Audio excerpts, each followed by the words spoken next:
Olá, tudo bem? Estamos iniciando a mais um podcast do MCast.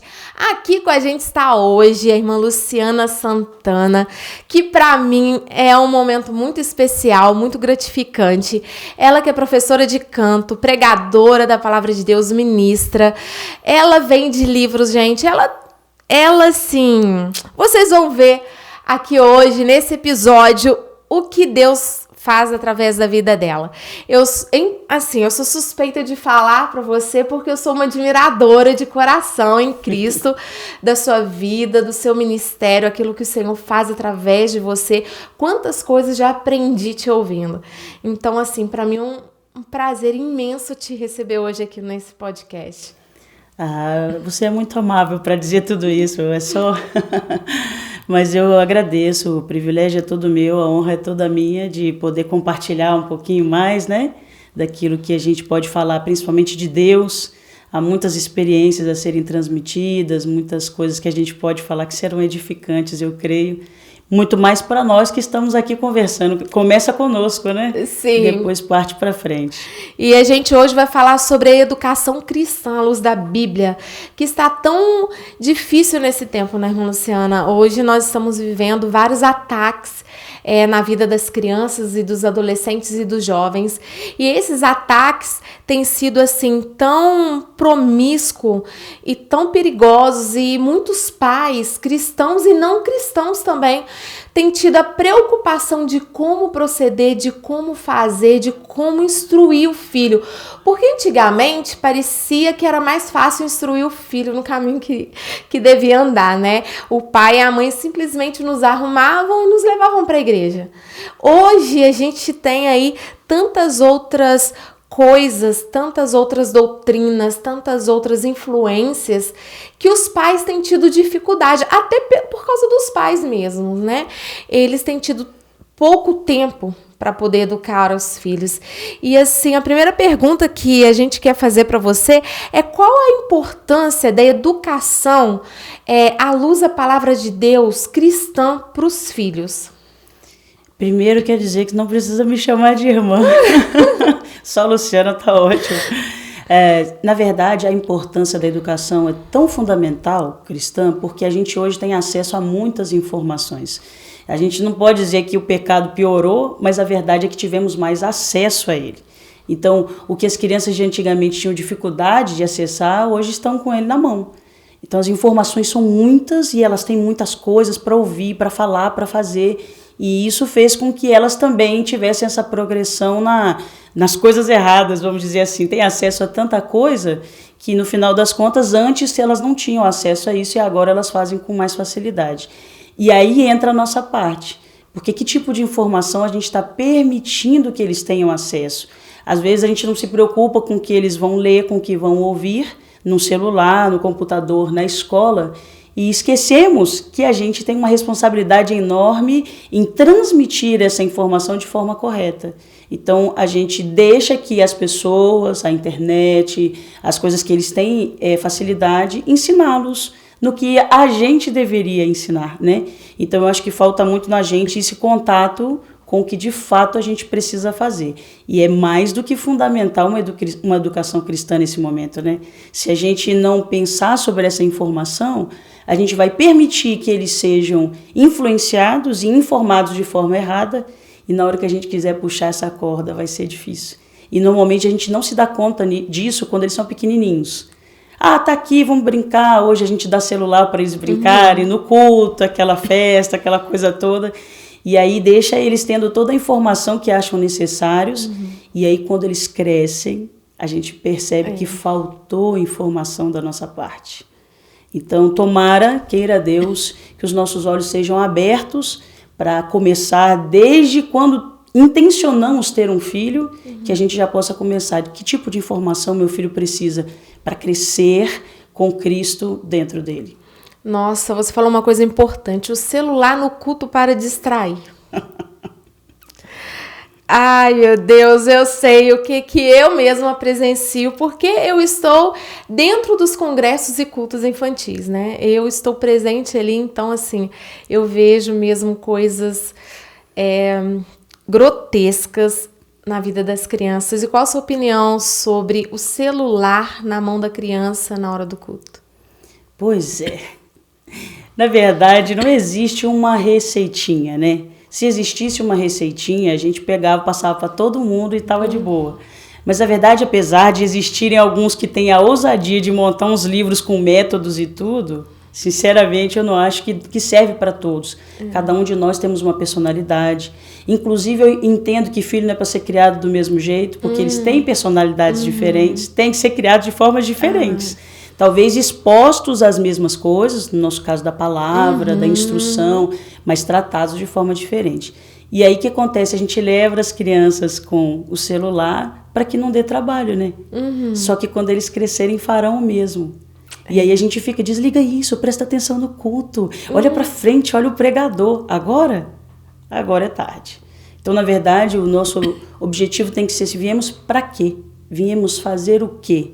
Não viemos ver televisão, não viemos ver celular, não viemos nos distrair, muito menos se divertir. Não viemos para isso, viemos para adorar. Então, quando os meus eram pequenininhos, levavam um bocado de coisa. Você não tem ideia de como era a minha bolsa. Era atividade para colorir, era canetinha, era lanche. Às vezes os irmãos falavam assim, olha, não leva coisa para comer. Eu falei, gente, eu levo para comer ou ele corre na igreja. Eu fico com leva para comer. Então, uma coisa que, lógico, não vai trazer sujeira, né? Danoninha, essas paradas. Uma coisa simples, um biscoitinho só para distraí-lo. E eles ficavam entre eu e o meu marido. Sentávamos nas pontas do banco e ficavam ali, eles andando dentro do banco. Então, você nunca deixou eles andar e correrem na igreja? Não. Eu também criei as meninas aqui, ó, trancadas. Eles precisam aprender. Existem ambientes com sua particularidade.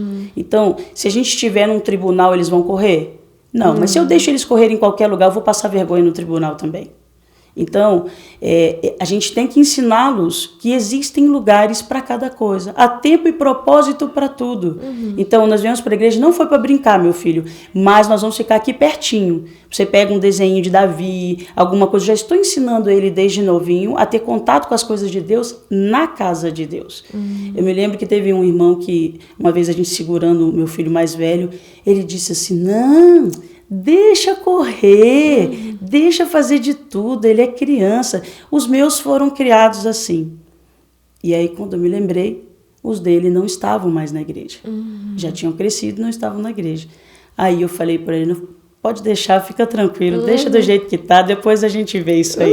E continuei segurando. Eu acho que eles precisam aprender e eles têm condições de aprender. Esse arsenal todo é só quando são muito pequenininhos. Depois que eles começam a crescer e ter um pouquinho mais de entendimento, eles estarão nas escolinhas, que normalmente a igreja tem. Então, não tem dificuldade. A gente vai passar um apertozinho no início, mas vai valer demais pro resto da nossa vida. Vale. Nossa, e como vale, né? E assim, hoje os pais precisam aprender isso, sabe? Você acha que os pais estão mal educados? É o que você disse que... Será que os pais dos pais erraram? Porque os pais, hoje, eles estão trocando a liberdade pela libertinagem até dentro da igreja. Eu mesma passei por uma situação numa igreja que eu estava construindo a igreja da criança dentro da igreja e não tinha espaço para os bebês de colo. Por quê? Porque quando os bebês de colo subiam junto com as crianças, as mães subiam junto, soltavam os bebês no chão da igreja da criança e ficavam conversando. Então, quando eu falei, não, as mães, vamos fazer o teste, as mães não vão subir, vão ficar dentro do templo da igreja assistindo o culto, porque elas ficavam o tempo todo lá, e os bebês jogados, e a gente não tinha uma demanda para cuidar dos bebês. Quando eu cortei isso, que a igreja da criança ficou harmonizada, as mães, com picardia, elas soltaram os bebês dentro da igreja. Mas eu não cedi. E eu me lembro que no dia que eu fiz isso, que eu falei, não, vamos mudar. A partir de hoje, as mães e os pais não entram dentro da igreja da criança, só de 2 anos a 11 anos. Uma mãe foi descer com um bebê no colo da escada no primeiro dia, no meio do culto, e caiu da escada. Aí, imediatamente, eu me senti culpada, né? Aí, o que eu fiz? Eu subi na secretaria, redigi lá umas perguntinhas perguntando para as mães. Eu quis a resposta, dei a caneta, tinha umas 15 mães, dei caneta na hora e papel para responderem. O que você quer que melhore no departamento infantil? E as respostas foram as mesmas, que tenham pessoas para cuidar dos nossos filhos. Aí eu falei, não, vai continuar no templo da igreja, porque tem que cuidar dos bebês e delas também, então não tem. E a partir daí, eu não me senti culpada e deu certo. Aí tivemos, depois, com o tempo, construímos o berçário, onde elas poderiam ficar com os bebês, mas elas não queriam ficar lá, né? Aí a gente viu que aí elas foram para o templo da igreja. Então, eu acho que tudo é uma organização e tem que ter pessoas para poder fazer com que o outro pense. Que eu acho que foi nessa situação, né? Porque se você fosse ouvir o que o irmão disse, você soltaria os seus filhos. E tem muitos pais que querem que façam isso. Alguém chega e fala assim, deixa. Ou então, vem cá aqui, sabe? E a igreja é um lugar, tem que ser organizado e tem que partir de nós. O que é? Para que eu vir mesmo? Para que eu vim aqui, né? Muito bom isso. E partindo agora, assim, para essa educação que tem pais e pais... Samuel e Eli. Samuel, filho de Eucana e Ana, e Eli, o sacerdote, com os seus filhos dentro do templo. Você começou até a pergunta sobre se a culpa dos pais. Dos pais.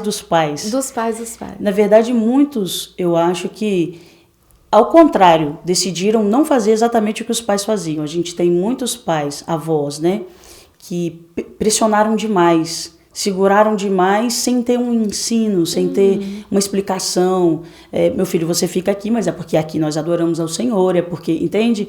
Não houve isso, houve só uma obrigação. E aí eles vêm pensando, não vou fazer isso com meu filho. Aí fazem o completo oposto.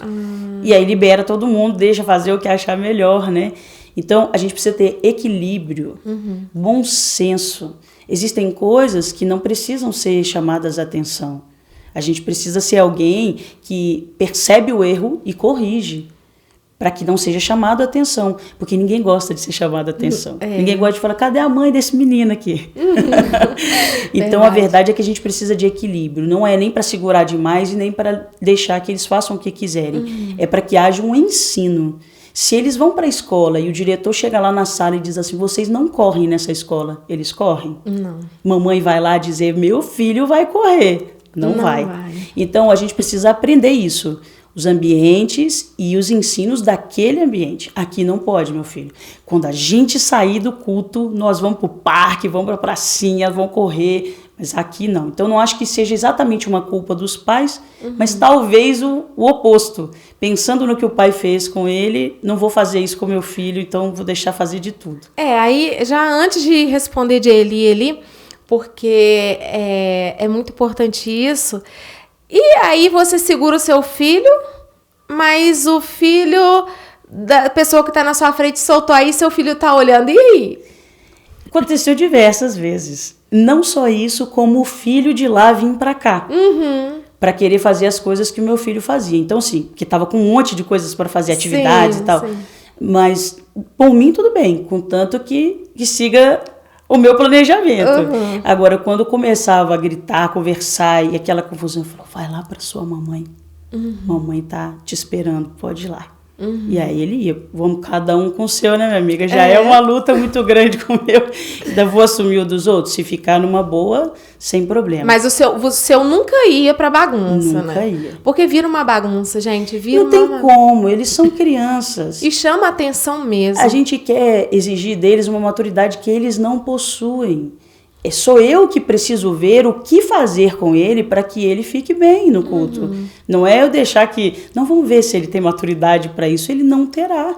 Se nem as pessoas não têm, né? O quanto de gente que conversa no culto, que bate altos passos, quando você vê, você olha para trás e fala, gente, que tá pegando? Tem um outro culto dentro do culto. Imagine então as crianças. Então, elas não são as culpadas. Culpadas somos nós, os responsáveis, que sabemos o que fazer. E se não sabemos, devíamos procurar saber. Nem que seja do céu. Senhor, me dá sabedoria. A Bíblia diz que quem tem falta de sabedoria... busca, que Deus dá inteiramente. Então, Ele dá. É só pedir, né? E então, a importância da salinha ou da igreja da criança, né? Mas tem pais que acham que nós somos babás. Literalmente, tem pais... Eu recebo muito, assim, pedido de ajuda de outras pessoas de outros estados.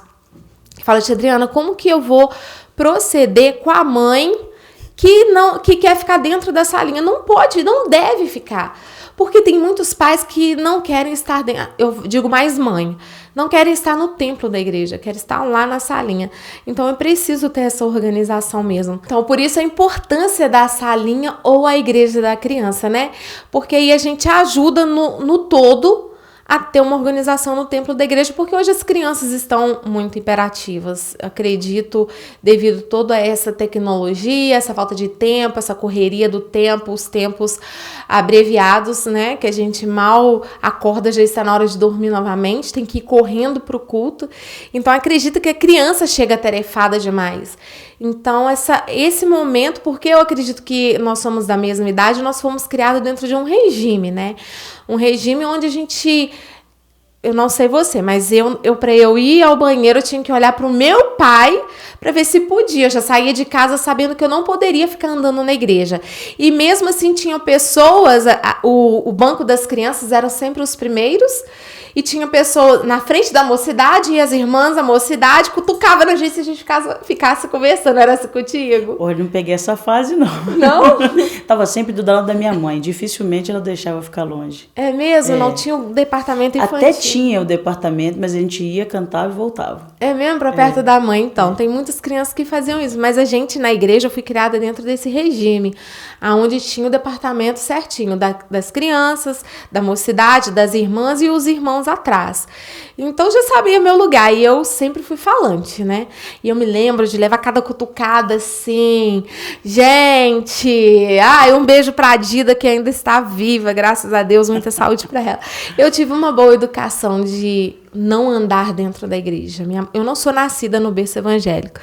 Mas... lá na pergunta de Samuel e Eli, que quando a gente vai pensar numa educação e numa consequência, a gente vê uma educação dada a Samuel e a gente volta os olhos para os filhos de Eli.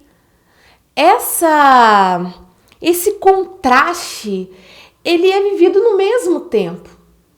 E é muito complexo, assim, às vezes até as pessoas... ouvirem sobre a história de Ofni e Finéias. A gente ouve mais sobre Samuel, mas eu particularmente gosto do contexto todo.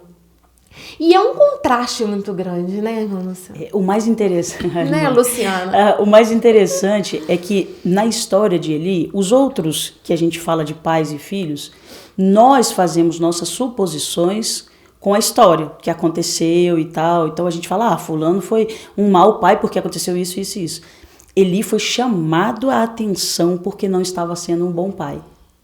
Deus o alertou, disse para ele, por sua causa, porque você está permitindo seus filhos fazerem o que não deveriam fazer.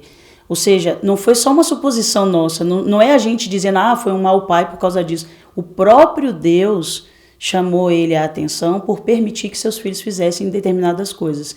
Então, assim, quando a gente olha para isso, a gente percebe que há uma responsabilidade da nossa parte e que nós não podemos negligenciar. E você pode ter o cargo que for, você precisa entender que você é pai. Antes de qualquer outro cargo, você é pai. Mas se tem algo destinado à igreja, muito mais santidade, reverência vai ser exigido de você. Então, no caso do Eli, ele não conseguiu sequer trazer uma boa imagem aos filhos. Porque você vê, por que esses filhos faziam algo que talvez ele não fizesse? Porque a Bíblia não vai falar de Eli com condutas erradas, né? Uhum. Só é esse caso de não ter chamado os filhos à atenção. Mas às vezes a gente pensa assim, não, meu filho vai ser minha cópia, eu não faço nada de errado. Uhum. Mas se você não ensiná-lo, ele não vai saber. Então, no caso de Eli, é um negócio muito forte, porque ser chamado a atenção pelo próprio Deus não é brincadeira. A gente gosta de destacar o Jó, que foi elogiado por Deus, mas tu já pensou ser chamado a atenção pelo próprio Deus? E no caso de Samuel, tão pequeno, tão novo, foi para o templo e teve uma conduta completamente diferente. Pois né? O contraste aí, será que Eli esqueceu dos filhos? Ou ele... não usurpou, mas usufruiu disso que você disse. Eu sou sacerdote, consequentemente, meus filhos serão. Então, vou cuidar de Samuel. Porque o exemplo arrasta, sempre arrasta? Nem sempre, né? Nem sempre. Mas a verdade é que ele é pontual, é importante demais o exemplo. Talvez o exemplo fale muito mais alto do que nossas próprias palavras. Só que nesse caso, ele precisava ensinar e ele não fez, né? Então, ele negligenciou literalmente, e a gente faz muito isso até por conta do trabalho que dá. Educar dá trabalho. É difícil demais falar uma mesma coisa 10 vezes. 10 vezes tem que falar. Então eu acho que no caso de Eli, talvez ele tivesse aquela expectativa, eles vão melhorar. Sabe aquela coisa que o pessoal fala assim, não, isso é só a fase da adolescência, vai passar. Já ele tá melhor. Isso é só quando é criança, tá muito ativo, mas depois que ele crescer vai amadurecer. Será? Será que não sou eu que contribuo com o amadurecimento dele? Será que não sou eu que o encaminho a um lugar melhor? Depois que ele crescer, ele que decida. Mas e até lá? Eu preciso guiá-lo a esse ponto. Eu acho que no caso de Eli, talvez a gente não possa dizer com muita certeza, mas eu acredito, aos meus olhos, acredito que ele negligenciou. Ele tinha tanta coisa para resolver, tanta coisa para fazer, talvez ele tenha se focado em si mesmo e no povo de Israel, por ser, né, o sacerdote, e esquecer da própria família, como muitos de nós temos feito. Damos muito lugar ao que estão fazendo na igreja e esquecemos que o primeiro ministério que Deus nos deu é a família. Que me adianta ganhar uma igreja inteira e perder minha própria família? Prefiro ficar com outro. Ganho minha família. O resto, não sei se eu vou dar conta, mas a minha família eu preciso chegar no céu com ela. E a gente precisa pensar nisso, né? Nossa, importantíssimo isso, né? Até preocupante, porque Samuel cresceu ali dentro do templo, acredito que com Ofni e Finéias, né? Mas como você disse, filhos diferentes, tratados diferentes, porque Samuel se tornou como se fosse um filho de Eli. Mas ele, né, ganhou Samuel, ganhou Israel e perdeu os filhos e a glória de Deus. Que é, né? Ai, meu Deus, é para mim uma história assim fantástica, mas muito forte. Muito. Né? Muito triste.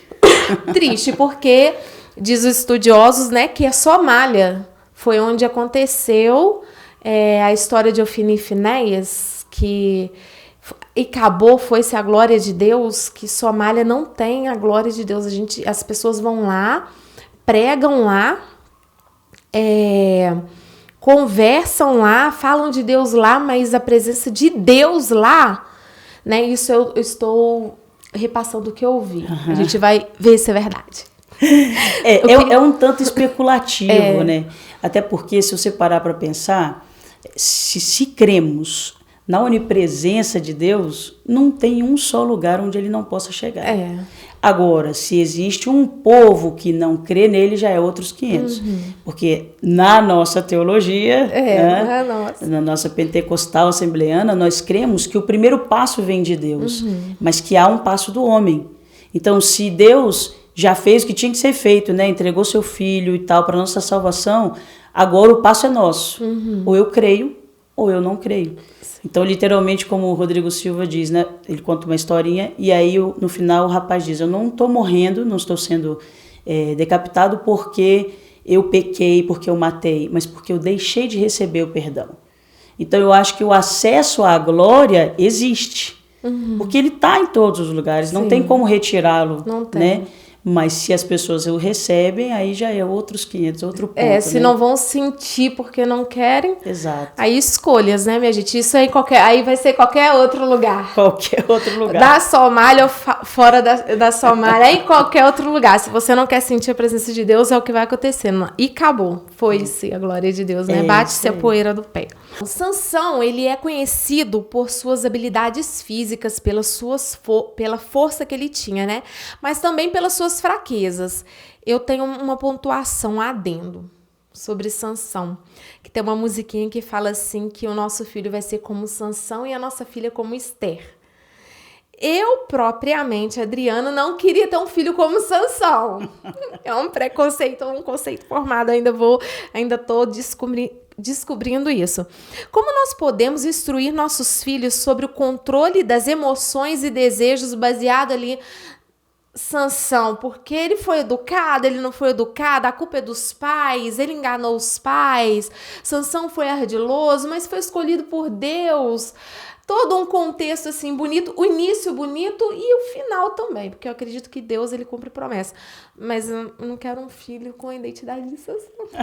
Desconstrua. Olha, isso é uma coisa bastante complicada. Como ensinar um filho a dominar suas emoções, a controlar suas emoções, é uma coisa muito difícil. Eu acho que o ensino, quando eles são pequenos, ajuda a guiá-los. Não sei se controlar 100%, mas a guiá-los de alguma forma. Porque, na verdade, o que acontece? Quando nós temos eles pequenininhos, é a hora da gente ensinar. Que hora você pode gritar, que hora você pode espernear, que hora você pode chorar. Porque eles não têm essa ideia do que podem fazer. Eu me lembro que quando eles eram pequenos, eu sempre disse, olha, gente, vocês podem fazer o que for comigo, mas se jogar no chão. Aí a casa caiu. Porque se tinha uma coisa que me fazia passar vergonha, era se jogar no chão e espernear. Então você pode chorar, pode gritar, tá tranquilo, nós vamos dominar e vamos dar um jeitinho. Agora, jogou no chão, acabou a brincadeira.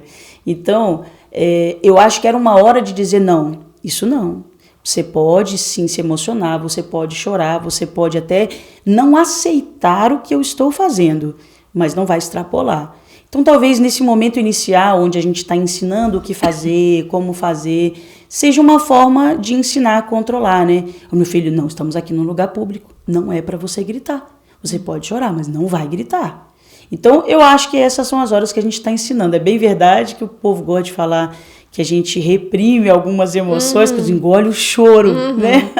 Olha, só o olhar já te condena. Pois é, então, na verdade, que não seja nada tão terrível dessa forma, porque a gente sabe que todas as emoções, elas são liberadas em nós de forma positiva. O problema é que, como o pecado entrou, deformou tudo que Deus tinha feito de perfeito. Mas emoções são coisas boas.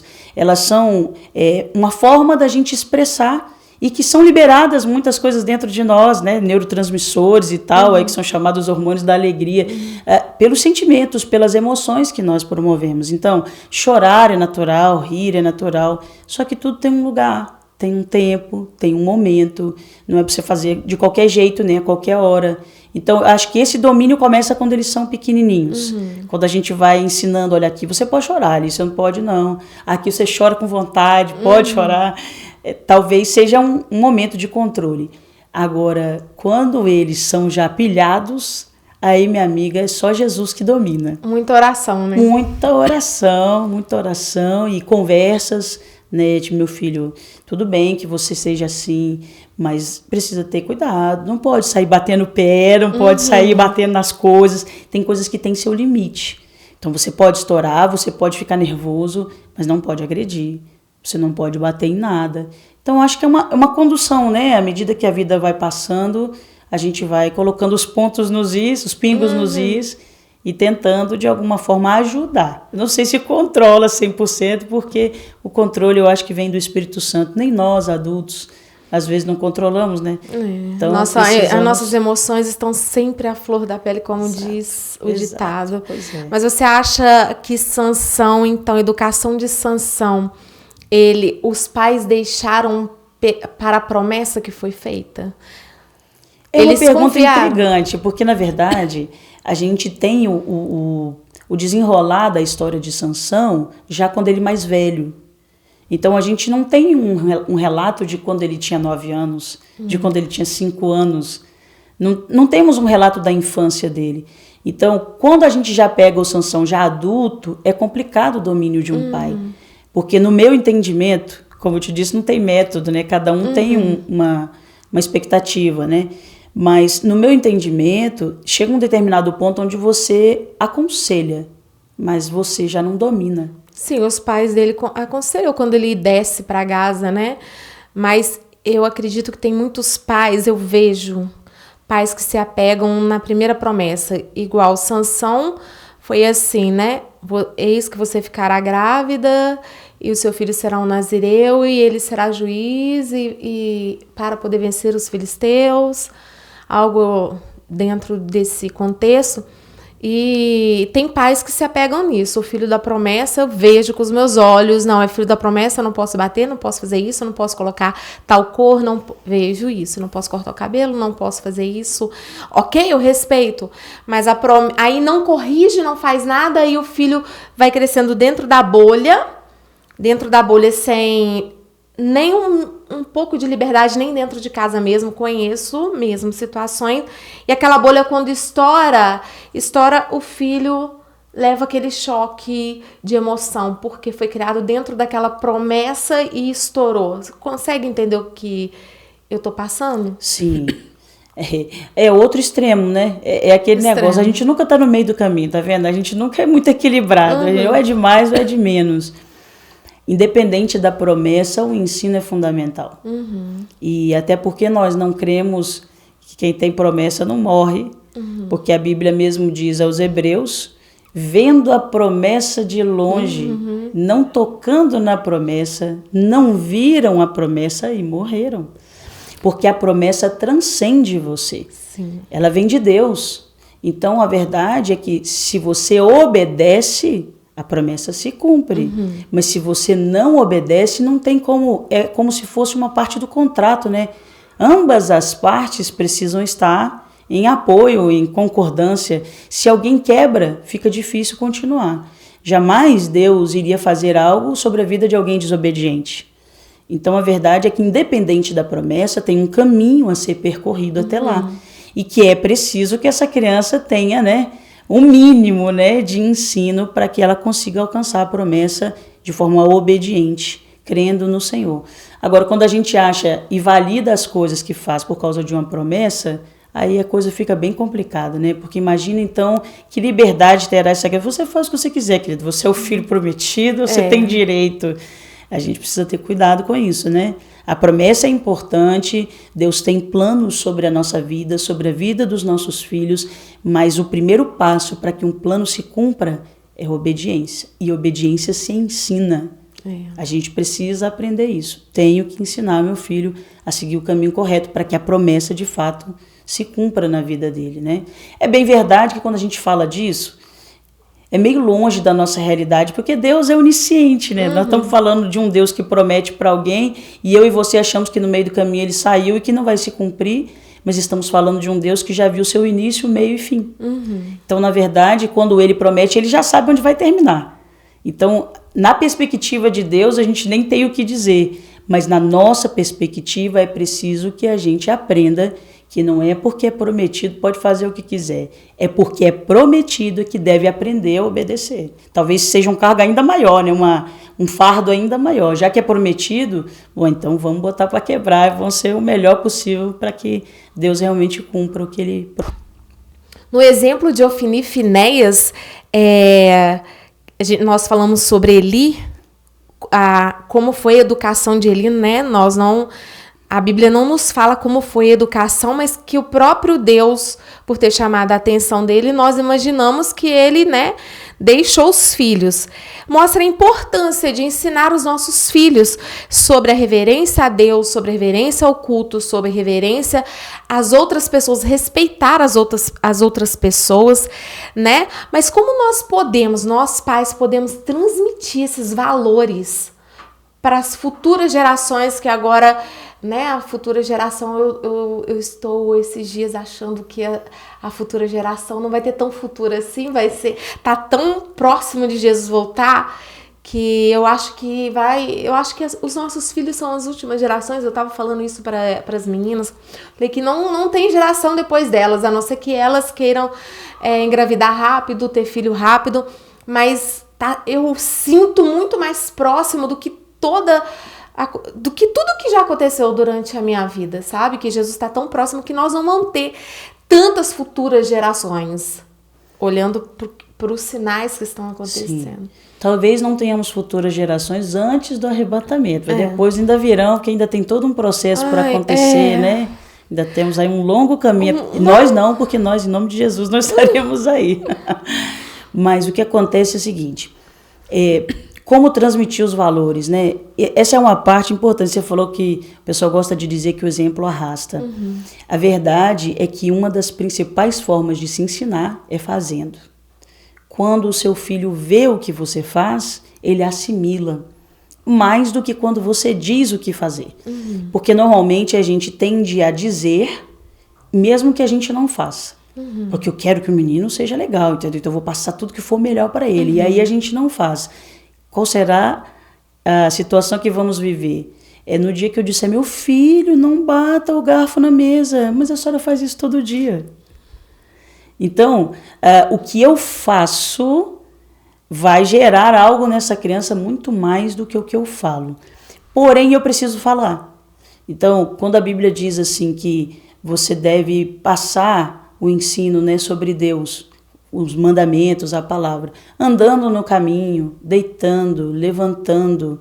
O que ele está dizendo? No dia a dia, sentamos para comer, estou transmitindo um valor. A forma de a gente comer, a forma de orar antes da comida.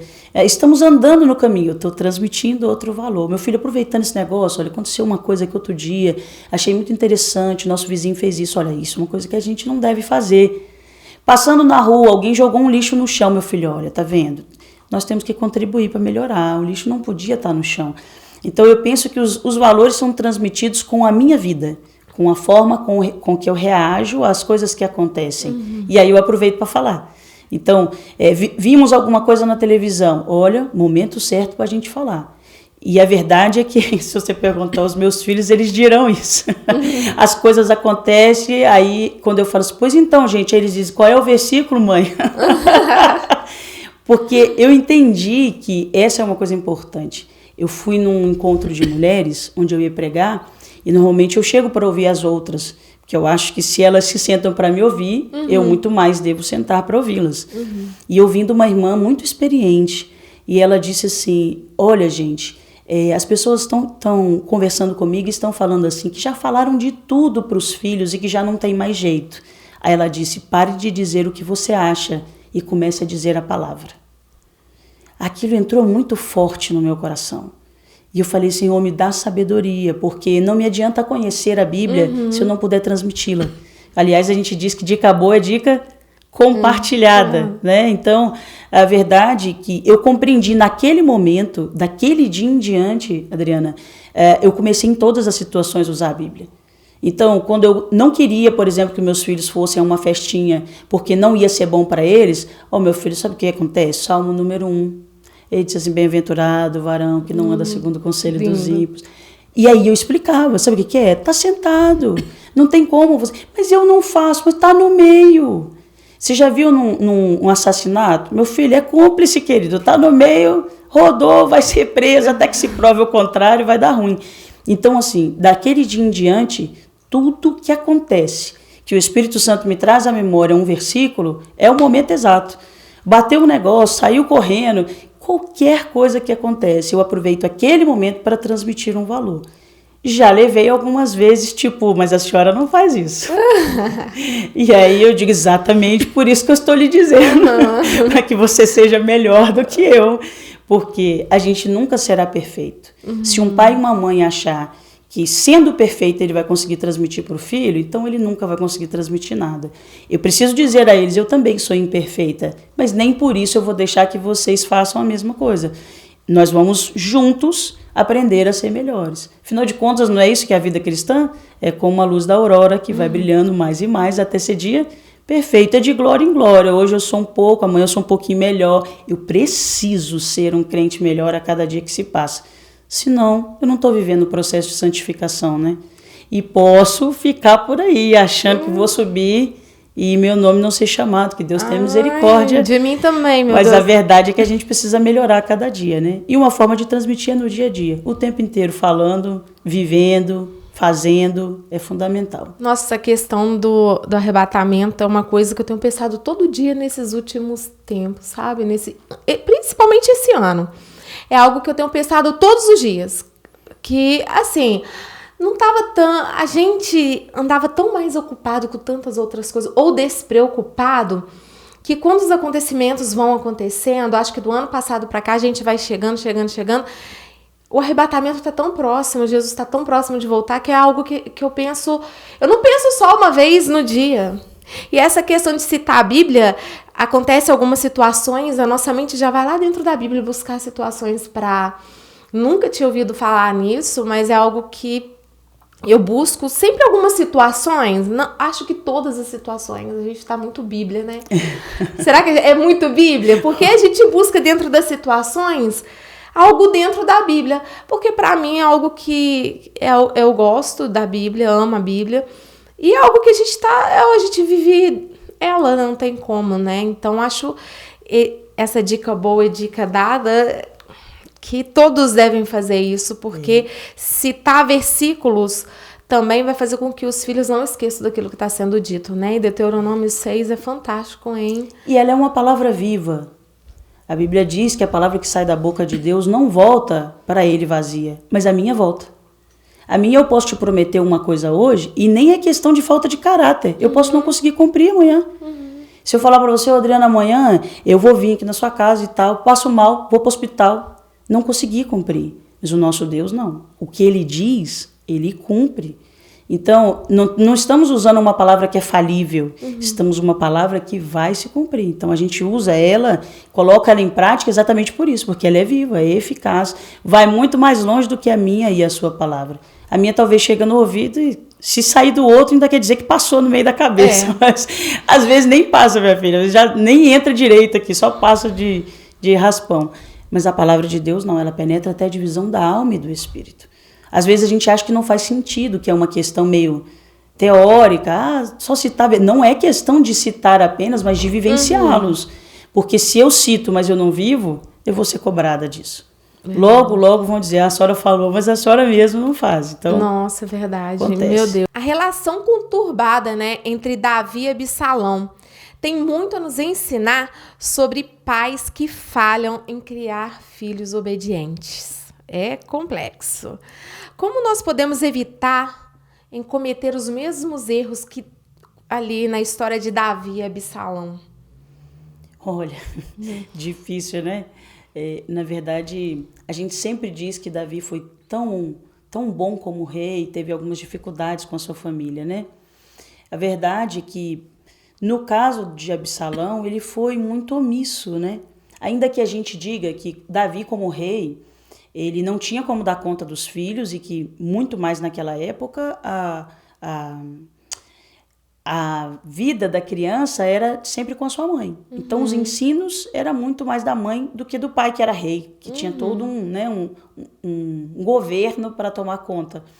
Agora, a verdade é que, principalmente no caso de Absalão, quando acontece, né, a questão entre Tamar e Amnon, e ele não reage, né, ele não fez absolutamente nada, ainda que ele tenha ficado triste e tal, mas precisava de uma intervenção. E muitas vezes a gente acha que não errou porque apenas se omitiu. Mas o evangelho não é só sobre fazer ou deixar de fazer o errado, na verdade. É sobre fazer o certo. Então, às vezes a gente, não, mas eu não errei com meu filho. Pois é, muitas vezes você se omitiu, se absteve de uma opinião, se absteve de um conselho, às vezes por uma questão de dar trabalho, para não me envolver nisso, isso vai passar, isso é só agora. Preguiça? Talvez. A gente está tão focado em tantas outras coisas, vai passar, né? Foi agora, foi uma vez só. O menino gritou comigo, foi só hoje, ele estava nervoso, eu estou também, vamos deixar passar? E depois? Então, muitas vezes a gente peca por omissão. E a Bíblia vai dizer para nós em Tiago que aquele que deixa de fazer o bem sabendo que o bem, ele peca também. Então, quando eu me omito, eu estou pecando. Então, se eu abro mão do ensino, não porque eu não ensinei o errado para ele, mas também não ensinou o certo. Você deixou que ele agisse do jeito que ele queria. Isso é um problema para nós, e eu acho que esse foi um problema de Davi com Absalão. Vamos deixar que o tempo amenize. Vai ficar longe, quando você voltar, quem sabe as coisas melhorem. Ficou muitos anos longe, se eu não me engano foram 2 anos longe, e depois nem foi por Davi mesmo, né? Foi porque Joabe intercedeu por ele, e aí ele volta, Absalão, a Jerusalém, mas não convive com o pai. O pai não quer vê-lo. Então, Davi, na verdade, falou assim, vamos deixar de lado, né? Vamos deixar no cantinho ali, quem sabe vai melhorando por si só. Então, a gente faz demais isso. E como não fazer? olha, só pedindo a Deus para nos incomodar. Naquele momento em que a gente devia ter agido e não agiu, que a gente dê voz ao Espírito Santo quando diz para nós, você devia ter falado, você devia ter feito, você devia ter agido naquela hora. E aí a gente pensa, nunca é tarde. Se deu errado até agora, peça ajuda ao Espírito Santo, pode dar certo. Com a presença de Deus pode ser melhor. Então ele vai colocar na sua mente, na sua boca uma palavra, uma ação, alguma coisa que você pode fazer, que vai melhorar esse momento. Se omitiu por um tempo, mas não deixe de fazer agora. Às vezes a gente, fiz uma vez, vamos deixar rolar, vai ficar pior. Então, errou, mas o Espírito Santo te tocou, sentiu incomodado? Vai lá, pede perdão, ora junto. Quem sabe, né? O Espírito Santo não possa incomodar também o seu filho, por menor que ele seja, o Espírito Santo não habita em nós? Então, o mesmo Espírito que habita em mim, habita no meu filho e tem esse poder de persuasão. Ele é o único que convence do pecado, da justiça e do juízo. Então, errou, se omitiu, falhou, volta atrás. Nunca é tarde para a gente dar um passo à frente com Deus. Isso, mas assim, tem pais que têm orgulho de pedir perdão para filho, acha que é errado pedir perdão para filho, que não deve se pedir porque sempre está certo, porque existem pais também, né? A Bíblia vai dizer que os pais irão aos filhos. Mas como proceder nessa questão? Essa é uma questão difícil. Orgulho é o pecado inicial, né? É a queda, né? E sinceramente, eu tô para te dizer que outro dia eu estava dizendo para meu marido que quase todos os pecados terminam no orgulho ou começam no orgulho. Porque a verdade é que a gente não gosta de dar o braço a torcer. A gente gosta de estar certo, a gente gosta de acertar o tempo inteiro. E a gente tem essa problemática que, sinceramente, é falta de Deus na nossa vida. Porque a verdade é que quando nós permitimos essa transformação do Espírito Santo em nós, a gente pode até tentar segurar as pontas, mas o Espírito Santo quebranta o nosso coração.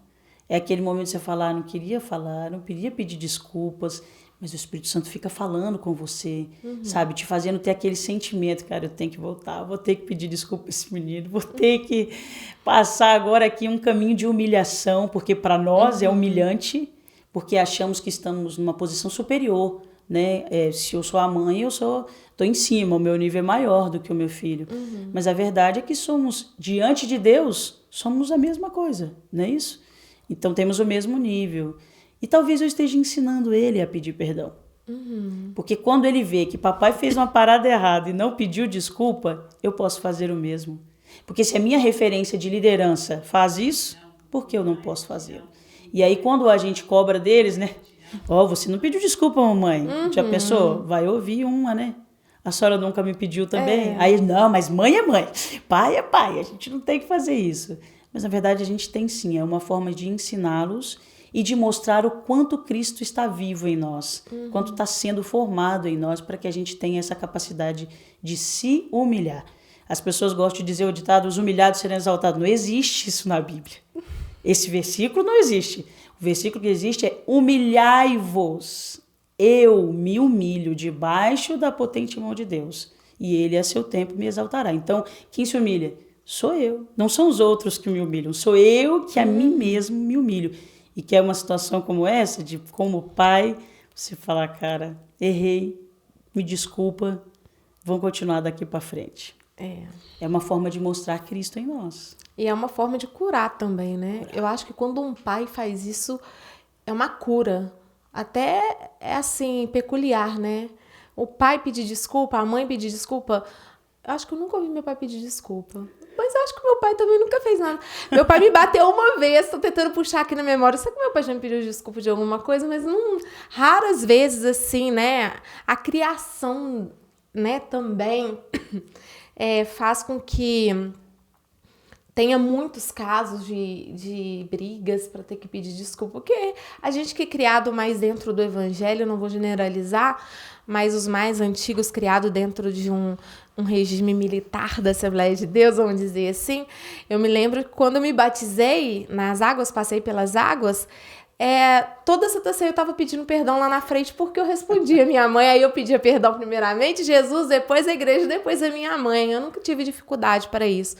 E é louvável a Deus, né? A gente tem uma frase que eu uso sempre. Se o orgulho antecede a queda, seja humilde. Eu uso sempre essa frase nas palestras, em cursos, porque o orgulho, ele é a raiz, né, de todo mal. Então, voltar atrás para nós que somos pais, às vezes é difícil, né? Oh, meu Deus, dá vontade assim, não vou pedir não, porque eu tenho que estar certa. E não é sempre assim, né? Então, a omissão, né? O caso de Davi e Absalão foi a omissão de Davi, o rei Davi. Eu acho que contribuiu, né? Talvez se ele tivesse feito alguma coisa, tinha... Quem se omite perde o seu lugar. E deixou o espaço para qualquer um, né? Já que o pai não se impõe, não mostrou qual era a devida ação, então qualquer um pode fazer o que quiser. Foi uma forma dele chamar a atenção do pai, você acha? Foi uma birra? Olha, essa é uma pergunta intrigante. Matou o cara por causa de uma birra, né? Uma birra, não sei. Nossa! Mas que foi vingança, sem dúvida, né? Já que meu pai não fez, eu vou fazer. Foram 2 anos pensando na vingança. Sabe o que é isso? Isso agindo dentro da pessoa. Ele projetou tudo, ele pensou tudo. Foi uma questão, assim, como diz o povo, a vingança nesse caso foi um prato frio, né? Ele pensou muito sobre o que ele ia fazer. Então foi uma amargura, quem sabe, começando pelo pai, de o pai já não lhe dar atenção, mas o fato do pai não ter reagido ajudou demais, né? Que piorasse a situação. Talvez se Davi tivesse feito alguma coisa, tinha resolvido na hora, né? Não sei também o que ele faria, mas... Foi muito complexo o que aconteceu, muito né? Complicado. Ainda mais por ser ele rei, né, tinha que dominar toda uma nação, ainda tinha que estar com a família, não era brincadeira não, mas a verdade é que, ao nosso entendimento, se ele tivesse tomado uma atitude, teria ajudado. Talvez a história fosse diferente. Mas está escrito, devemos pegar o exemplo que está escrito, né? Vamos falar de Neemias. Neemias é um exemplo de líder, né? Que priorizou a educação do povo, não é nem educação dos filhos aqui. Neemias, ele pensou mais no que estava destruído para reconstruir, né? E você já tem dito que há como reconstruir uma educação. Pediu o Espírito Santo. Como podemos incentivar os nossos filhos a se envolverem na obra de Deus, assim como Neemias? Porque Neemias, né, teve uma educação, tanto que ficou enraizado dentro dele. Deus, as coisas de Deus, ele estava num ambiente que não era de Deus, que não era um ambiente cristão. Logo que ele recebe a notícia, vem a presença de Deus, vem a vontade da obra de Deus. Como podemos fazer com que isso seja enraizado também em qualquer situação? De novo, eu volto para o mesmo caminho do exemplo. Apesar de você falar do exemplo, não arrastar sempre, mas quando você convive nesse meio, seus filhos aprendem a amar a Deus e a amar a obra. Às vezes, a gente se isenta de ter trabalhos na igreja, dizendo, porque eu tenho família, eu tenho filhos para cuidar, porque eu tenho trabalho. Isso não te impede. Às vezes, a gente entende que tem tempo para tudo nessa vida. Então, acabou de ter um neném, lógico, você precisa parar um pouco as atividades para depois voltá-las. Mas muita gente pensa assim, nasceu um menino, acabou, nunca mais faz nada. Então, uma família não envolvida também terão filhos não envolvidos. Agora, pega a família envolvida para você ver. Às vezes as pessoas até brincam, né? O fulano, o pai é pastor, a mãe é cantora, o filho toca, o outro faz não sei o que lá. Por que será? Porque estão todos envolvidos. Agora, quando a gente não se envolve, eles também não se envolverão. Porque eu me lembro que quando eles eram pequenininhos, eu acho que eu tinha mais facilidade de estar nas coisas da igreja quando eu era pequeno do que quando grande. Porque pequeno você carrega para tudo quanto é lugar, né? Agora é cada um com a sua agenda, cada um tem um compromisso, aí a coisa é confusa. Mas quando pequenininho, para ir, por exemplo, para vigília. Minha filha, é fácil. Levava o colchãozinho, ficava até onde aguentava, agora deita aqui. Pronto, deitou e a gente continua a vigília. Ou seja, essa criança que está vivendo envolvida com as coisas da igreja, ela terá amor pela obra. Então não vai precisar você forçar nenhum deles a fazerem qualquer coisa. Os talentos deles serão desenvolvidos dentro da casa de Deus. Porque no nosso caso de assembleia, né, todo mundo canta, né? Sim. Esse é um ministério que teoricamente todo mundo tem na assembleia. Todo mundo canta num conjunto. Cantou nas crianças, depois nos adolescentes, nos jovens, nas irmãs, etc. Então O primeiro momento de talento é você descobrir se você canta ou não. Essa é a primeira coisa. Gente, inevitável. Inevitável. Agora, se você não canta, aí pode ser que você pregue. Mas pode ser que você não pregue, pode ser que você seja ótimo em recepcionar pessoas. Pode ser que você seja ótimo arrumando as coisas, a decoração, a ornamentação. Então, assim, na igreja, os seus talentos vão sendo desenvolvidos. Você vai aprendendo o que é que você tem talento para fazer. Agora, se você não está envolvido, quando é que você vai descobrir? Nunca. Então, você não vai pôr em prática. Por isso eu digo, filhos envolvidos, quando a família é envolvida. Quando esse amor pela obra já nasce dos pais, os filhos naturalmente vão andar juntos. Você pode ver pelos filhos de missionários. É lógico que a gente tem um embatezinho aí quando diz que é filho de pastor, porque tipo foram cerceados, já que é a confusão toda, né? Mas aí eu acho que parte mais é porque às vezes a gente não sabe lidar com as situações, a gente exige demais da criança, aquela coisa toda. Mas a verdade é que quanto mais envolvidos a gente tiver, mais amor eles terão. Por aquilo que a gente faz, se a gente faz por amor. Se a gente faz para aparecer, também não vai dar certo. É verdade, e vai ficar para sempre, porque eu busco na minha memória como eu fui criada e como eu criei as meninas. Porque eu fui criada dentro da igreja, minha mãe limpava a igreja, então eu estava na igreja. Era culto terça, quarta e domingo. E tinha o círculo de oração. Eu estava envolvida em tudo, porque antigamente, eu não sei se você pegou, você é de Juiz de Fora. Não. Você é de qual cidade? Mas eu já estou aqui há muitos anos. Desde os 10 anos eu sou daqui. Então, antigamente tinha visita nos lares, lembra?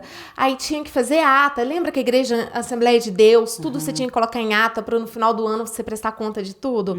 Eu era a criança pré-adolescente que escrevia as atas do círculo de oração, da visita nos lares. Eu estava envolvida em tudo na igreja, na limpeza, na escola bíblica dominical. Só podia cantar na mocidade se fosse na escola bíblica dominical. Tinha umas regrinhas. Então eu cresci dentro daquele ambiente. E quando eu ganhei as meninas, eu automaticamente envolvi, porque tudo hoje envolvo, né? Vamos fazer isso, vamos fazer. Levo uma para fazer alguma coisa comigo e tá sempre envolvida. Isso, a minha geração que cresceu junto comigo estão dentro da igreja. Aí a gente vê aqueles que realmente não se envolviam, não estão. A gente vai buscando na memória, né? E do futuro é uma decisão deles, mas agora estão sob a nossa tutela. Então, enquanto estão debaixo da nossa proteção, devem ir juntos. E a gente deve fazer o possível para encaminhá-los. Porque, na verdade, Adriana, o negócio da preguiça, a gente está num tempo onde as pessoas estão trabalhando demais, estudando demais.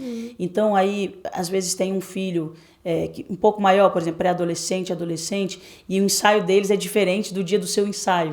Aí você canta no grupo tal e o deles é sexta, o seu é segunda. E aí, o que a gente faz? Não leva eles para o ensaio. Aí não leva eles para a escola dominical. Estão muito cansados, acordam a semana inteira cedo. Então, na semana, você, por acaso, deixa eles faltarem um dia por causa de estarem cansados? Duvido faltar a escola secular, né? Mas a escola dominical é uma das primeiras que roda. Quando a gente fala, está muito cansado, o que a gente vai fazer? Matar o domingo de manhã. Quando, na verdade, a escola dominical é uma das coisas mais importantes que a gente tem. É um momento de ensino, talvez até mais do que os cultos à noite. E é onde a gente aprende mais a Bíblia, isso é verdade, né? Porque ali tem o debate, você pode perguntar, outras pessoas perguntam. E no culto à noite você não tem tanto, não é tão organizado, a gente tem a revista em mão, né? Exato. Em mãos, então fica mais fácil. Realmente, fui criada assim. Então se envolva e leve eles, porque tem que levar, mesmo que você não esteja 100% envolvido naquilo. Né? É verdade, isso é importante. Daniel, Mesaque, Sadraque e Abednego enfrentaram desafios e tentações na Babilônia. É um assunto assim, né? Porque geralmente a gente conta só sobre Mesaque, Sadraque e Abednego, né? E esquece que Daniel também estava ali naquele contexto de Babilônia, porque eles agiram daquele jeito, né? A história é contada só isoladamente, mas tem um contexto de educação ali, porque eles agiram daquela forma. E qual é a importância de ensinar os nossos filhos a fidelidade, sobre a fidelidade a Deus, mesmo em situações adversas como de Daniel, Mesaque, Sadraque e Abednego? No caso deles, eu acho que é ainda mais evidente a consistência do ensino.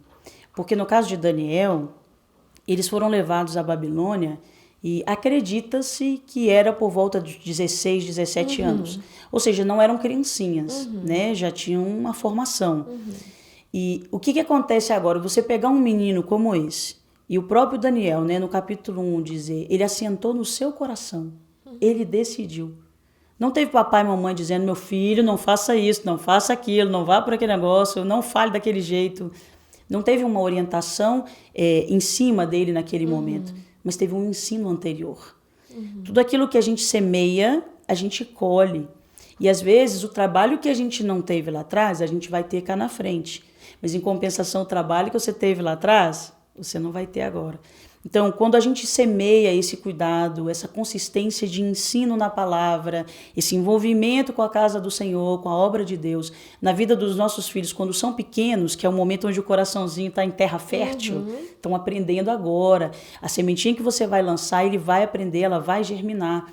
Quando chega no futuro, você tem acesso à colheita. Porque eu imagino que mesmo que os pais de Daniel não tenham tido acesso à vida dele posterior, mas se tivessem, puxa, seria um orgulho muito grande. Olhar para o filho e dizer, uau, você pegou direitinho, hein, meu filho?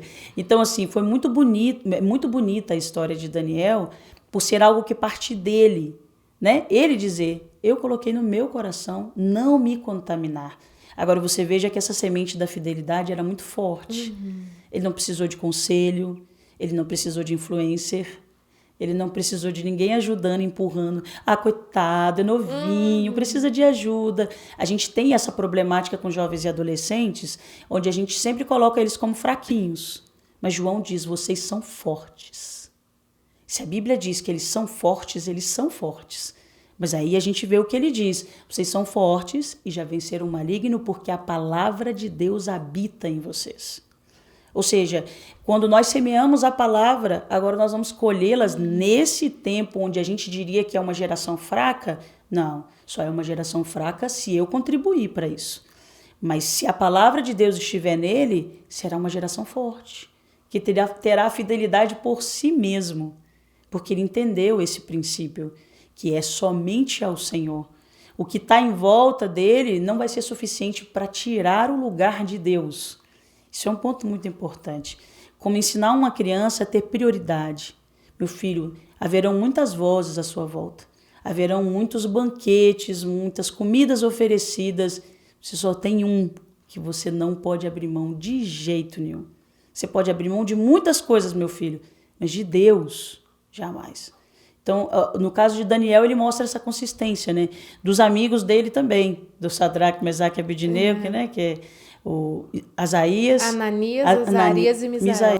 Então, na verdade, eles também tiveram essa mesma consistência, porque, rapaz, ficar em pé, quando todo mundo se ajoelhou... Uma nação, né? Cara, e a maturidade na explicação deles para o rei, olha, o rei fica sabendo o seguinte, Deus tem poder para nos livrar, mas mesmo que ele não nos livre, nós não vamos nos prostrar. Quer dizer, uau, que maturidade, que jovem, que adolescente, que fantástico.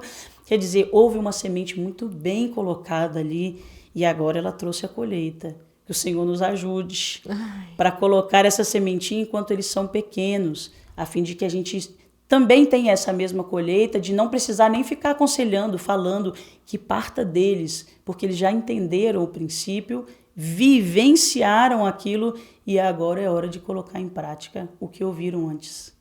Nossa, lindo, lindo, lindo, lindo. Essa história, não só essa, mas todas as histórias que tratam sobre a fidelidade de Deus na Bíblia, né? Ela pressupõe sempre sobre uma criação, porque a fidelidade é uma escolha fundada, né?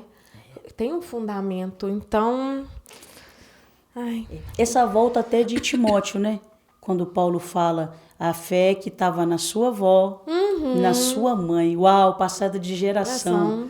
Que bacana isso, saber que há algo que pode ser passado e que seja de coisa boa. Imagina então sendo a fé transmitida de geração em geração. Então o que a gente olha para Timóteo e vê e fala, uau, Timóteo é o cara, porque a Eunice, a mãe dele, também foi, porque a avó dele, Lorde, também foi. Então, que Deus nos permita vivenciar isso, né? De passar de geração em geração a nossa fé num Deus Todo-Poderoso. Afinal, não servimos um Deus qualquer, né? É um Deus que merece adoração, merece esse louvor, é o único, não é o maior ou o melhor, ele é o único, não tem ninguém que se compare a ele. Então, que esse seja um legado que a gente quer deixar tanta herança para esses filhos, né? Que seja uma herança de fé, de crença num Deus Todo-Poderoso. Um Deus que faz, que existe, né? Que não é só um Deus que é aparente, é um Deus que ouve, que vê, que fala, que faz, realmente fiel, independente. E é sobre esse Deus, né? Jesus, que é um exemplo máximo de amor e ensinamentos que devemos seguir, como podemos educar os nossos filhos à imagem de Cristo, como podemos fazer isso. Eu tenho até um livro que é Maria, a maior educadora que já existiu, e já vamos falar. Jesus é o exemplo máximo de amor e ensinamento que nós devemos seguir. Como nós podemos educar os nossos filhos à imagem de Cristo? Olha, essa é forte, como diz o pessoal, né? Olha, a gente volta no exemplo, de novo, porque eu não posso exigir aquilo que eu não sou. Eu falei que a gente às vezes ensina algo e naquele caminho alguém, o filho diz às vezes, poxa, mamãe, você não faz isso. Pois é, meu filho, nós estamos caminhando para sermos aperfeiçoados dia após dia. Então eu acho que uma forma de formar Cristo nos nossos filhos é trazendo-os à luz do Evangelho.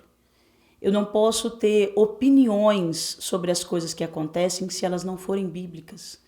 Então, quando eu digo para meu filho, você não pode fazer isso, não pode falar aquilo, por um argumento meu, talvez não ajude, talvez não leve ele à compreensão. Mas quando eu levo ele à luz do Evangelho, é diferente. Porque como nós dissemos, a palavra penetra até a divisão da alma e do espírito. Então eu estou aconselhando com uma palavra que é viva, com algo que é real, que é verdadeiro. Então a criança terá entendimento melhor no meu conselho. Quando a gente está caminhando, é preciso que a gente peça a ajuda do Espírito Santo sempre. Para tudo nessa vida é necessária a ajuda dele, para que a gente tenha discernimento de espíritos. Porque às vezes as coisas estão acontecendo à volta dos nossos filhos e nós não entendemos. Olhamos só para eles e dizemos, eu conheço-os, eu sei como é que ele pensa, eu sei o que ele fala, mas por que ele está agindo assim? Muitas vezes são fatores externos e a gente precisa do discernimento de Deus para que a gente compreenda, meu filho, olha, eu acho que isso aí foi alguém que te falou, o ambiente que você está vivendo, alguma coisa que está te levando a fazer isso, a falar esse tipo de coisa, mas olha, não é isso que a gente tem costume de fazer. Então, levá-los à semelhança de Cristo é algo bem difícil, mas é uma forma de... Porque a gente tem que ser. Tem que ser. Primeiro eu vivencio e transmito isso para os meus filhos. E isso é muito legal, Adriana, porque olha só, tem coisas que acontecem conosco que nem é preciso falar. Por exemplo, a gente tem uma coisa muito engraçada lá em casa, que quando eu era mais nova, não que faça muito tempo, né? Mas quando eu era mais nova, a gente tinha uma amiga nossa que dava carona para nós, a gente não tinha carro. E a minha família são 4 filhos, a dela eram 3, e aí você imagina esse povo todo numa Belina, né? Galera atrás e no porta-mala, aquela coisa toda que a Belina tinha como puxar para frente. E eu cresci com essa coisa tão bacana do acolhimento de alguém que te dá carona. Poxa, no nosso caso a gente morava num morrão e ela morava perto da gente, então toda vez que ela dava carona, aquilo era um sentimento de conforto, que maravilha, não vou precisar subir o morro, aquela coisa toda. Então, eu faço o mesmo. Hoje, eu tô passando em algum lugar, vejo uma pessoa da igreja, tô indo pra igreja, ou então tô indo pra algum lugar, falando, quer carona e tal? Aí, quando os meus filhos vêm para perto de mim, de vez em quando eles veem alguém parado na igreja, eles já perguntam. Se estão comigo e sabem que a gente tem um lugar, eles já perguntam, você quer carona? Como se fosse assim, é algo que a gente transmitiu por vivência. E aí um dia até uma pessoa falou assim, não, fala para sua mãe que não precisa não. Aí um dos meus filhos disse para ela assim, minha filha, Minha mãe não tem com isso, não. Minha mãe dá carona mesmo, ela não vai deixar você ir sozinho para casa. Ou seja, é algo que a gente vivencia. Então, ninguém parou em nenhum momento para dizer, meu filho, dê carona para as pessoas. Então, assim, é um exemplo simplesinho, mas é uma forma da gente ver que a nossa vivência, a prática da nossa vida cristã é que vai realmente influenciar os nossos filhos a serem como Jesus. Se elas veem em nós pelo menos um resquíciozinho de Jesus, né? Talvez não dê para ver 100%, porque como disse a irmã, nós somos santos em aperfeiçoamento. Então talvez ainda não dê para ver Jesus totalmente em mim. E o apóstolo Paulo diz que Cristo é formado em nós, né? Então cada dia tem um pouquinho mais de Jesus na minha vida. Eu creio, desejo e peço isso a ele. Agora, mesmo que ele não veja 100%, quanto mais de Jesus ele ver em mim, mais de Jesus ele terá.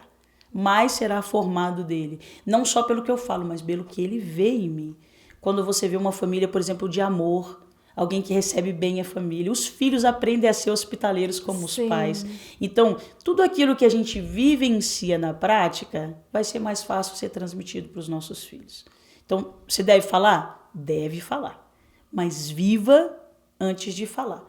E se falar e não estiver vivendo, peça ajuda do Espírito Santo e já diga para o menino, não faço 100%, mas eu estou buscando fazer. E quando a gente fala, a gente aprende. Exato. Então, já é um passo para poder começar a fazer. Verdade. E até policia um pouquinho você, que às vezes a gente não se deu conta de que está fazendo aquilo. E quando a criança fala, não, mamãe, mas você faz isso. Então tá bom, vou passar a não fazer. Toda vez que você faz, opa, não posso fazer. Então é uma forma até de te ajudar a ser melhor. Verdade. Nossa, parecer com Jesus é uma luta, como diz Paulo, né? Não é uma luta, é algo diário. E a gente quer, né? Quem não quer? Será? Tem gente que não quer? Você não pensa nisso? Pense nisso, gente. Você falou da carona, eu aprendi a ajudar as pessoas que ficam na rua. Tipo assim, estou no supermercado, ou estou lanchando e tem um morador de rua, aí eu compro alguma coisa e dou, as meninas fazem isso também, sabe? É algo assim que passa mesmo isso. Exato. Porque meu avô fazia, meu pai faz.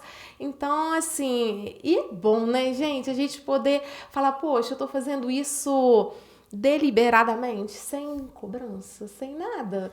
Gente, fazer o bem é o que Jesus faria, dar um abraço em alguém, seja até dentro da igreja mesmo, né? Sair, você visitar uma igreja. Domingo eu visitei uma igreja e a pastora falou assim, ninguém vai ficar no lugar agora. Agora é o momento de todo mundo, é uma igreja nova, todo mundo se abraçar. Eu quero que vocês tenham comunhão. Ela tirou uns 10 minutos porque as pessoas não queriam sair. Eu estava sentado mais no meio da igreja, até eu estava com vergonha. Falei, meu Deus, como eu não conheço ninguém, mas é hora de conhecer. Aí ela falou, não, a gente tem que fazer isso, Jesus fazia isso, vamos conhecer as pessoas. E assim, depois de uns 3 minutos, as pessoas conseguiram se quebrar e se abraçar. Aí quando a gente viu, a gente já estava lá na frente, a gente já estava abraçando e com um sorriso e com um amor, pelo menos a minha parte foi, né? Porque é uma parte, eu gosto muito dessas coisas, porque até para o visitante, quando ele está indo a primeira vez, nós tivemos pessoas que aceitaram a Jesus e foram pessoas que foram abraçadas. Elas se sentem mais à vontade, né? Mais calorosa, mais...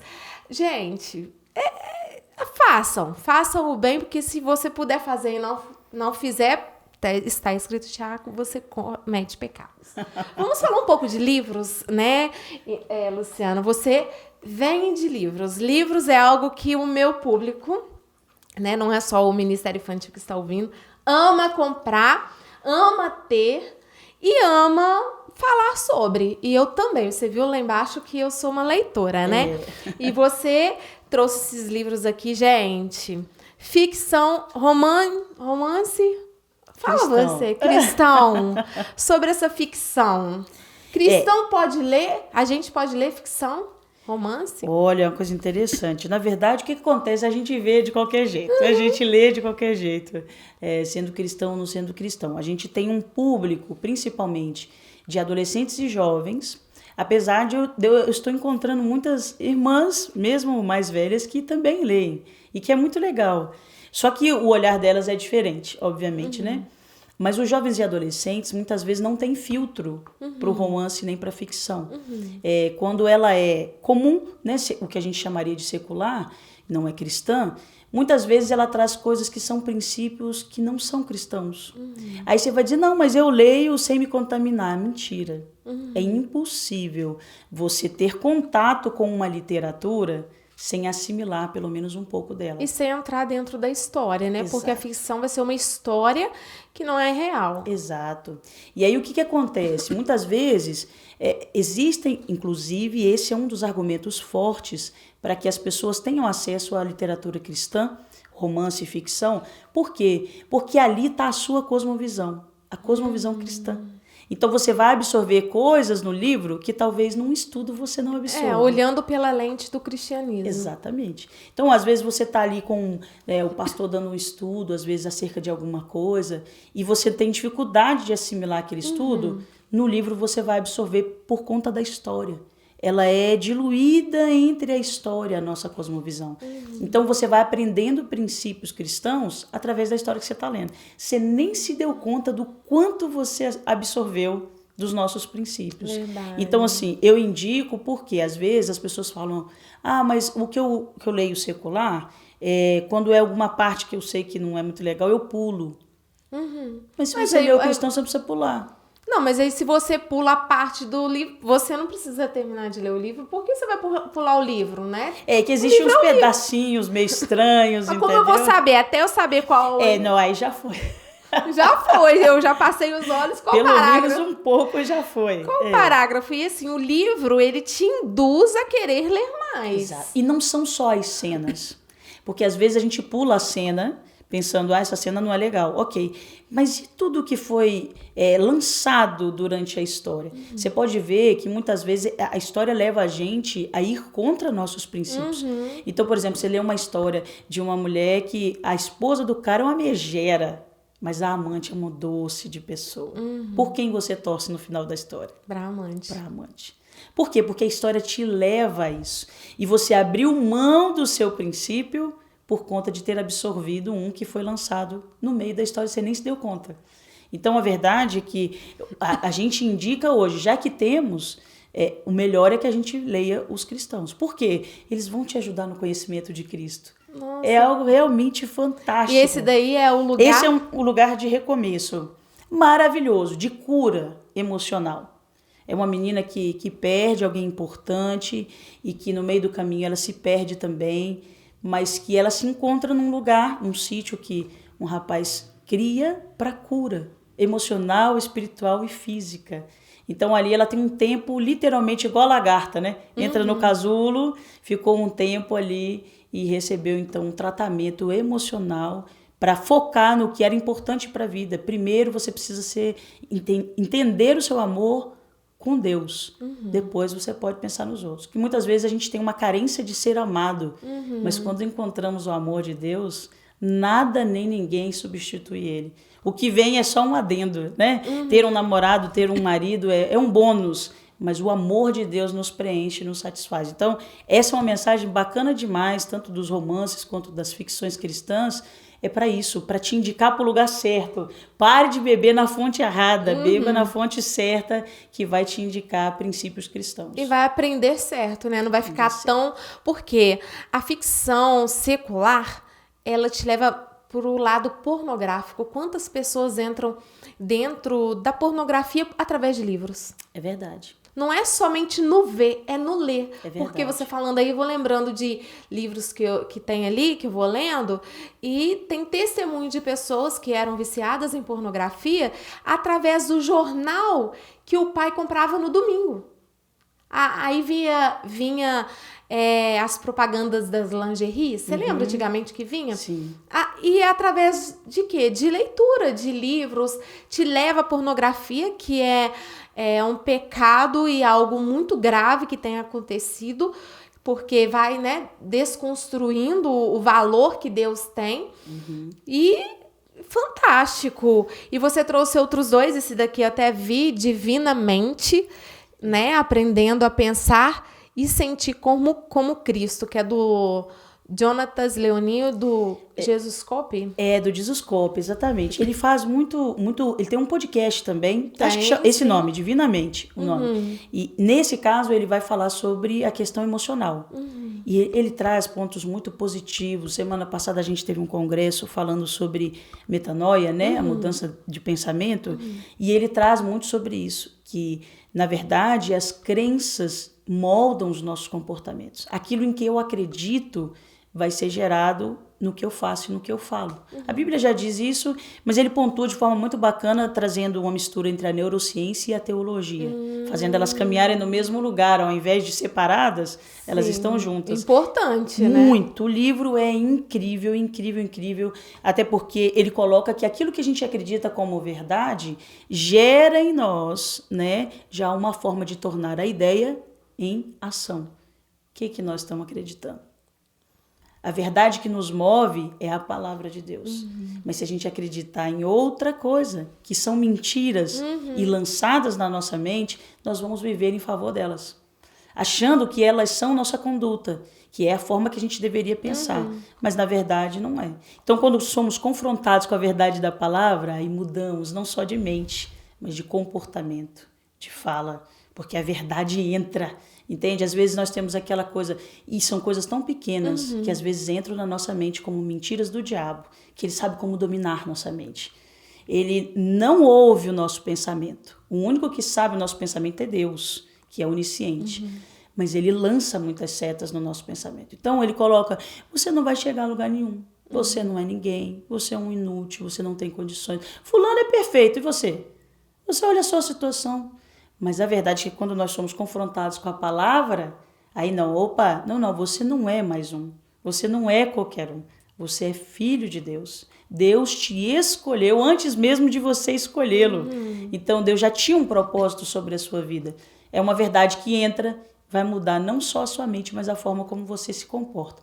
Então, o livro do Dr. Jonatas é fantástico. Nossa, é um confronto, né? Um confronto. Porque a única coisa que vai curar as mentiras de Satanás é o confronto da verdade. Exato. E o outro é o propósito também. E o outro é o Deus te fez de propósito, que na verdade é muito bacana para esse nosso tempo. Ele tem até exercícios sobre o chamado, sobre os seus talentos, e faz você refletir sobre o que você é bom, o que você faz, que a gente tem uma dificuldade muito grande de saber qual é o propósito, né? Todo mundo tem a dúvida, de que Deus me chamou, hein? Exato. Será que Deus me chamou para isso? Deus me quer nisso? Será que eu tenho que florescer nisso? Exato. Gente, livros, nada vai substituir livros, pelo menos para mim. Eu sou uma pessoa que eu não gosto do King, não, como é que chama? Do Kindle? Do Kindle, não. Eu gosto do livro, de passar as páginas, igual Bíblia, eu levo Bíblia pra igreja, eu leio na Bíblia. Eu tenho uma dificuldade ainda, assim, em ter que ser automática. Tecnológica. Não, sou até tecnológica, mas não nesse sentido, né? Eu não gosto de perder o toque, o tato, sabe? E assim... Você sempre dá resenhas, né? De vez em quando. Começou com esse livro. O que aconteceu? Eu passei a fazer a mentoria com o Jesus Cop, e aí foi um dos primeiros livros que leio na mentoria. É sempre um livro por mês. E aí, quando eu li, eu comecei a pensar sobre o meu propósito. Apesar de eu já ter tantas coisas, já fazia tantas coisas e tal, mas eu comecei a entender um pouquinho mais. E aí, cara, eu comecei a pensar em tantas coisas. Aí, um dia, eu recebi uma proposta deles de ser revendedora de Jesus Cop aqui em Juiz de Fora. E aceitei. Poxa, daí o meu propósito, vamos dizer que bombou, abriu assim a minha mente para o que eu realmente gostaria de fazer. Apesar de eu gostar muito das pregações e tudo. Mas aí eu comecei a pegar os livros, a revendê-los para que as pessoas tivessem acesso mais fácil. Montamos os clubes de leitura. Eu vejo lá algumas resenhas. Como funciona isso? Já então, a gente parou, nesse caso, eu comecei a ver alguns livros. Falei, gente, isso não pode. Dica boa, dica compartilhada. Eu falei, gente, o livro é incrível, tem que passar para mais gente. Aí comecei a indicar pela internet, né? Fazendo os vídeos e falando, olha, gente, esse livro fala isso, aquilo, outro e tal, super legal. Aí, à medida que as pessoas foram comprando, elas falavam, Lu, mas não dá pra gente ler junto? Será que a gente não podia ler junto? Eu falei, gente, como é que nós vamos ler junto? Meu Deus do céu. Aí eu falei, quer saber? Vamos montar um clube. E aí eu faço não a resenha eu faço pro videozinho pra pessoa saber que livro comprar. A indicação do livro é muito bom, porque às vezes a gente tem vontade de ler livros, mas não quer perder tempo. Sim. Assim, poxa, já teve um livro que você leu e você fala, ai, gente, não era isso que eu queria? Já, Pois é. claro, Aí sempre. chega no meio, você não consegue continuar, tem todo um esquema. Sim. Quando há uma indicação, ajuda muito. Por quê? Alguém, principalmente que seja assim, que você goste da pessoa, que você tem uma afinidade com o que ela fala, você sabe que ela carrega uma mensagem parecida com a sua, então você ouve a indicação e fala, vou ler. E é sempre bater e valer, porque, tipo assim, aquela pessoa pensa parecido com você, então você tem uma ideia de que vai ser bom. No clube de leitura, a gente conseguiu mais do que isso, a constância na leitura. Porque a gente precisava se encontrar, a gente encontra uma vez por semana online.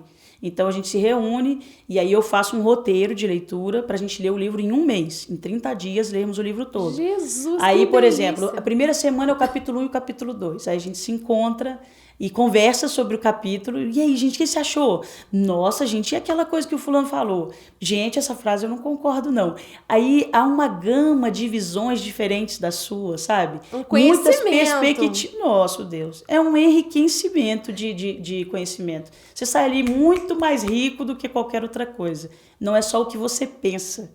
Você ouve outros falando, gente, eu não tinha E cada pensado. um lê um parágrafo? Como que é Não, isso? não, a gente lê cada um em casa, lê aqueles 2 capítulos, a gente vai lá só para debater sobre eles. O que achou, o que pensou, se concorda, se discorda.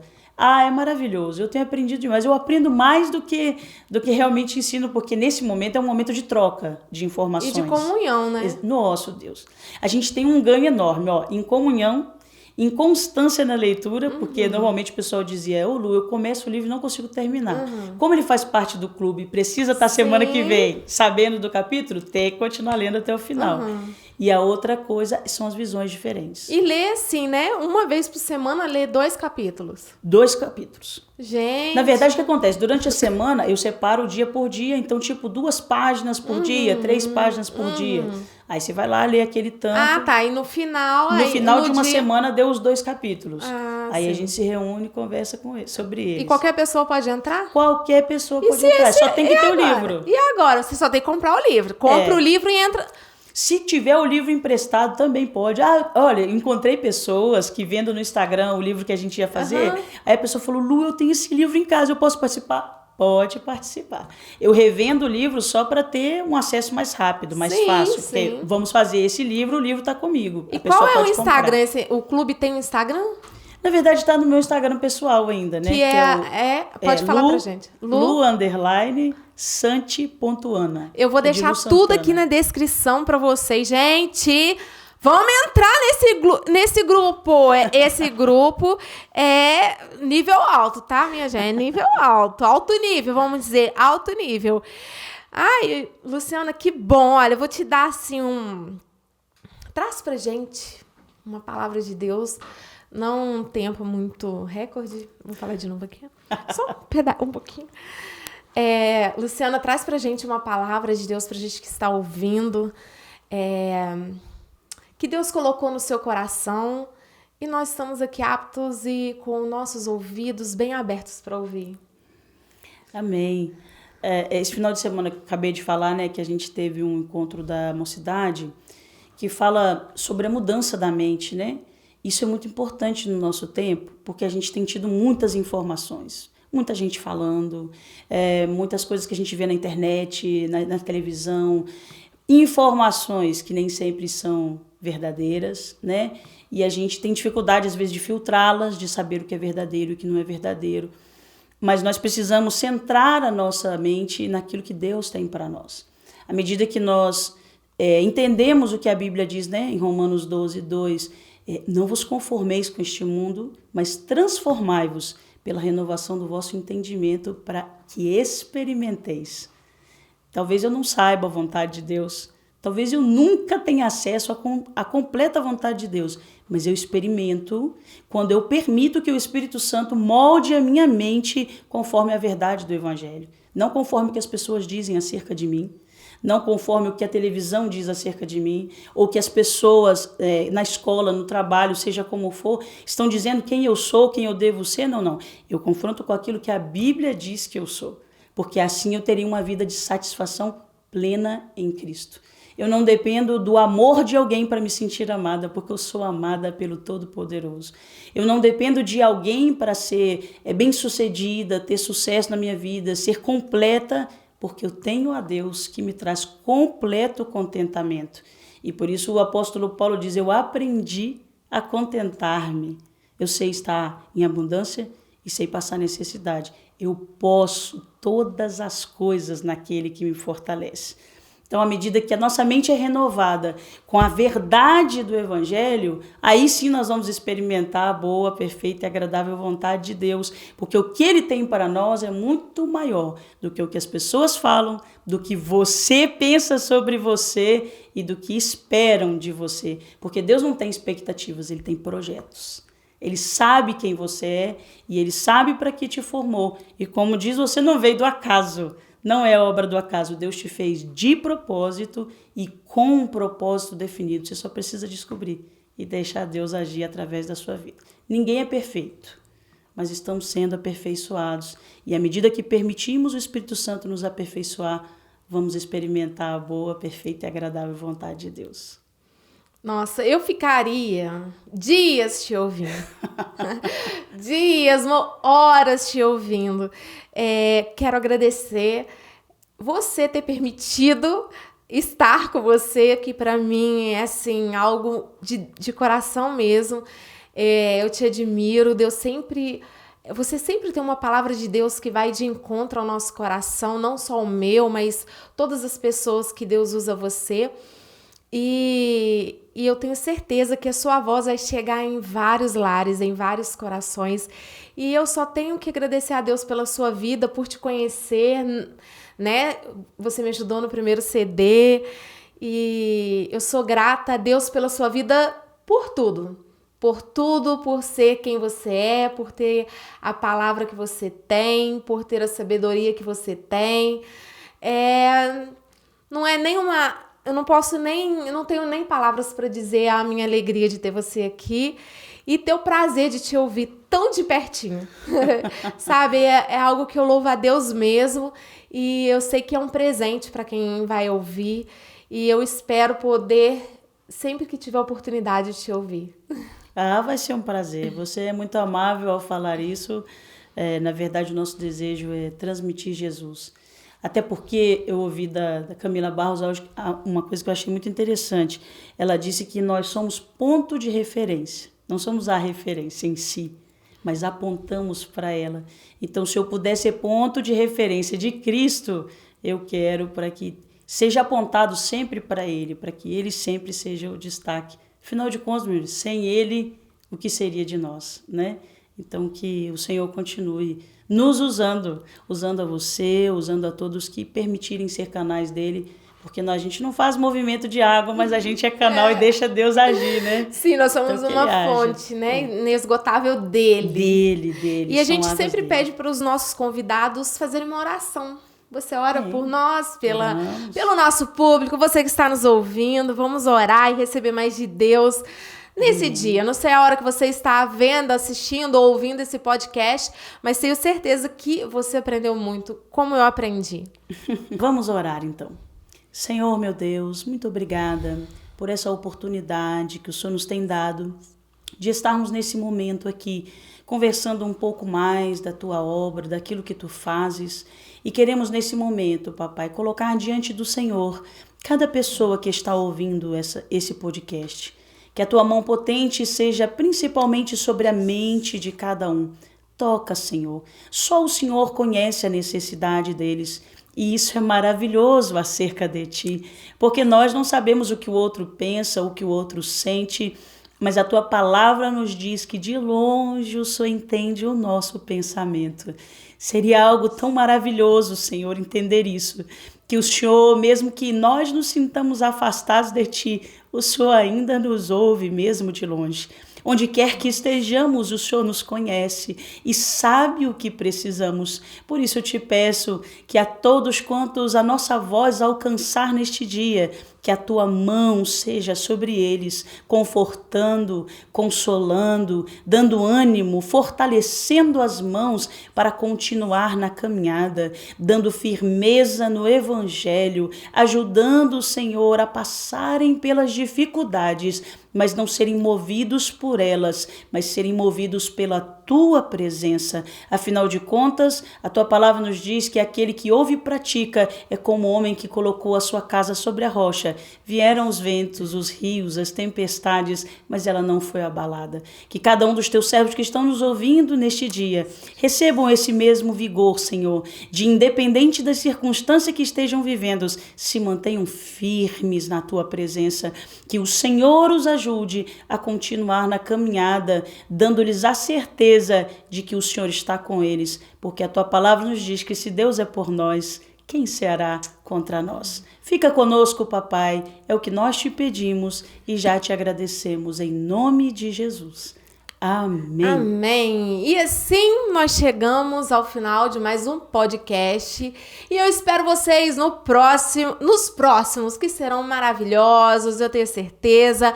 Então não deixe de se inscrever no canal, curtir, compartilhar e ativar o sininho para quando nós postarmos o conteúdo aqui, você fique avisado. E não deixe de compartilhar, minha gente. Curta para que o YouTube entregue a mais pessoas este conteúdo maravilhoso. Então, até o próximo MCast. Tchau!